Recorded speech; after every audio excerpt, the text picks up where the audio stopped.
Herod Antipas was the one who arrested and killed John the Baptizer a few years earlier.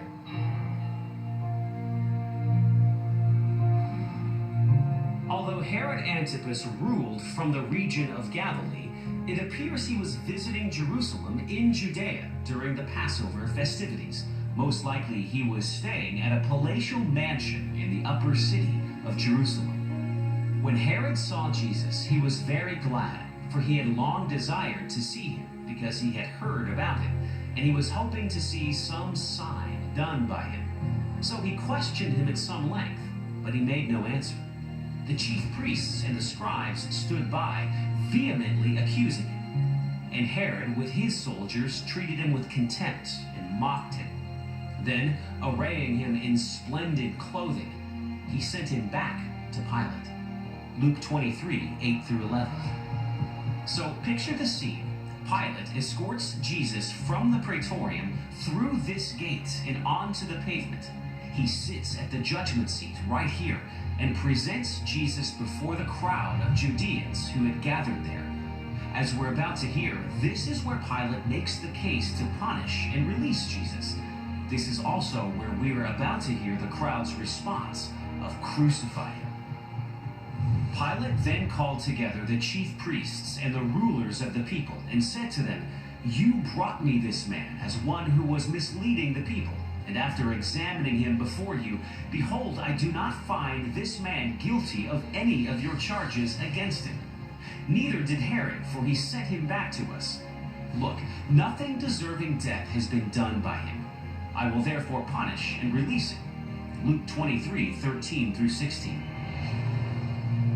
The Gospel of John then goes on and gives us a detailed account of the personal dialogue between Jesus and Pilate.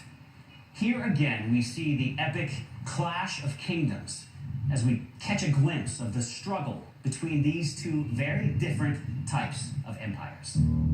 Therefore, Pilate entered again into the praetorium and summoned Jesus and said to him, "Are you the king of the Jews?" Jesus answered, "Are you saying this on your own initiative, or did others tell you about me?" Pilate answered, "I am not a Jew, am I? Your own nation and the chief priests delivered you to me. What have you done?" Jesus answered, "My kingdom is not of this world. If my kingdom were of this world, then my servants would be fighting so that I would not be handed over to the Jews. But as it is, my kingdom is not of this realm." Therefore Pilate said to him, "So you are a king?" Jesus answered, "You say correctly that I am a king. For this I have been born, and for this I have come into the world, to testify to the truth. Everyone who is of the truth hears my voice." Pilate said to him, "What is truth?" John 18, 33 through 38. Pilate then took Jesus and scourged him, and the soldiers twisted together a crown of thorns and put it on his head, and put a purple robe on him. And they began to come up to him and say, "Hail, King of the Jews," and to give him slaps in the face. Pilate came out again and said to them, "Behold, I am bringing him out to you, so that you may know that I find no guilt in him." Jesus then came out, wearing the crown of thorns and the purple robe. Pilate said to them, "Behold the man." So when the chief priests and the officers saw him, they cried out, saying, "Crucify, crucify." Pilate said to them, "Take him yourselves and crucify him, for I find no guilt in him." The Jews answered him, "We have a law, and by that law he ought to die, because he made himself out to be the Son of God." John 19, 1 through 7. Pilate returned to the praetorium and continued questioning Jesus. Once more, Pilate brought Jesus out before the crowd. He brought Jesus out and sat down on the judgment seat at a place called the Pavement, but in Hebrew, Gabbatha. Now it was the day of preparation for the Passover. It was about the 6th hour. And he said to the Jews, "Behold your king."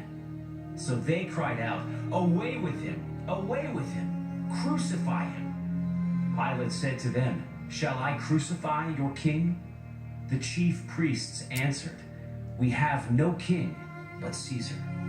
So he then handed him over to them, to be crucified. John 19:13 through 16. In the end, all four gospel accounts tell us that the people cried out for Jesus' death. His destiny was at hand.